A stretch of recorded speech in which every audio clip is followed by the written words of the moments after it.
भारत छोड़ो आंदोलन किसके जवाब में शुरू किया गया था? तो आप भी जानते हैं कि क्रिप्स प्रस्ताव, आपको याद होगा क्रिप्स प्रस्ताव जब फेल हुआ था, सर स्टैनफोर्ड क्रिप्स ने जाते जाते कहा था कि गांधी जी आप बातचीत का रास्ता बंद कर रहे हैं। गांधी ने कहा कि एक मुट्ठी बालू से जो है मैं देश में कांग्रेस से बड़ा आंदोलन खड़ा कर दूंगा। उसके बाद ये कहानी शुरू हुई थी। साइमन कमीशन के आगमन के विरोध में भारत की जनता ने आंदोलन किया। क्यों? क्योंकि साइमन कमीशन प्रांतों में नहीं, साइमन कमीशन में कोई भी भारतीय सदस्य नहीं था। आपको पता है कि साइमन में 7 के 7 लोग थे और 7 के 7 श्वेत हुआ करते थे।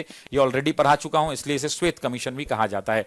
भारतीय स्वतंत्रता संग्राम के संदर्भ में उषा मेहता अच्छी तरह से जानी जाती हैं, क्योंकि उषा मेहता वो महिला थी जिन्होंने भारत छोड़ो आंदोलन के दौरान भूमिगत होकर आंदोलन को चलाया था। और साथ ही साथ उषा मेहता वही महिला हुआ करती थी जो है भारत के लोगों के अंदर में उषा मेहता जो है रेडियो ऑपरेटर की भूमिका में हुआ करती थी। साथ ही साथ आजाद हिंद फौज की एक टुकड़ी का भी इन्होंने नेतृत्व किया था। तो क्वेश्चन नंबर 3 की अगर हम बात करें तो सी विकल्प ले सकते हैं।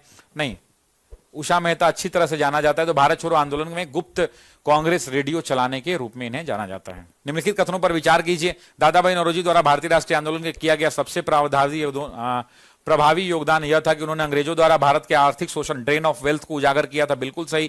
1896 में पहली बार अधिवेशन के दौरान ड्रेन ऑफ वेल्थ थ्योरी फेव हुई थी। Poverty and un British rule in India इनकी किताब हुआ करती थी, ये भी पढ़ा चुका हूं आपको। प्राचीन भारतीय ग्रंथों की व्याख्या और भारतीयों के आत्मविश्वास को इन्होंने बहाल किया। देखिए, ये व्यक्ति ऐसा हुआ करता था जिन्होंने लोगों से कहा कि भाई आपको जो है अंग्रेजों के खिलाफ आवाज उठानी पड़ेगी, तो ये गलत बात है। किसी भी चीज को पहले सामाजिक बुराइयों का उन्मूलन का बल दिया, ये भी गलत बात है। आंसर क्या होगा? ए ऑप्शन होगा।